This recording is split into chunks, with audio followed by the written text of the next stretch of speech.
Hi friends, interesting health టిప్స్తో మీ ముందుకు వచ్చేసాను. ఈ పొల్యూషన్ యుగంలో మనం యోగా, వాకింగ్, జిమ్ అంటూ తెగ తంటాలు పడుతుంటాం కదా. కానీ వీటికంటే ముందు ఈ ఆరోగ్య సూత్రాలను పాటించండి, జబ్బులను దూరం చేసుకోండి. ప్రతిరోజు క్రమం తప్పకుండా ఆహారం ముందు నేతిలో వేయించిన వెల్లుల్లిపాయలు తింటే జ్ఞాపక శక్తి మరియు ఆయుర్దాయం పెరుగుతుంది. అన్నం తినేటప్పుడు మొదటి ముద్ద వాము వేయించి నేతిలో తింటే ఆకలి పుడుతుంది, అజీర్ణం పోతుంది. ప్రతిరోజు వామురసం పుచ్చుకుంటే గుండె నొప్పి తగ్గుతుంది. ప్రతిరోజు క్రమం తప్పకుండా 2 సరస్వతి ఆకులను తింటే జ్ఞాపక శక్తి పెరుగుతుంది. అదేవిధంగా దానిమ్మ పండ్ల రసం తీసుకుంటే రక్త వృద్ధి, శుద్ధి అవుతుంది.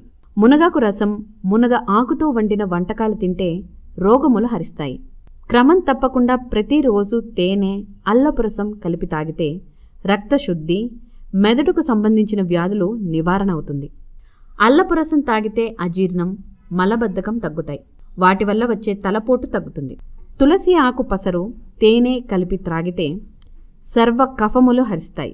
కాకరాకు పసరు తాగితే కడుపులోని నులిపురుగులు నశిస్తాయి. క్యారెట్ రోజు తింటే కంటి వ్యాధులు రావు. కడుపులోని పుండ్లు మరియు కంతి లాంటివి క్యారెట్ రోజు తినడం వల్ల తగ్గుతాయి. అరటి దూట రసం సర్వరోగ నివారిణి. మెంతులు, మెంతికూర ఎక్కువ వాడడం వలన చక్కెర వ్యాధి తగ్గుతుంది.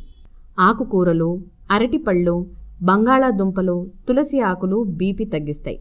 చూసారుగా హెల్త్ టిప్స్ని. మరిన్ని ఆరోగ్య సూత్రాలు మరో వీడియోలో చూద్దాం. అంతవరకు షేర్, సబ్స్క్రైబ్ టు cbc9.news.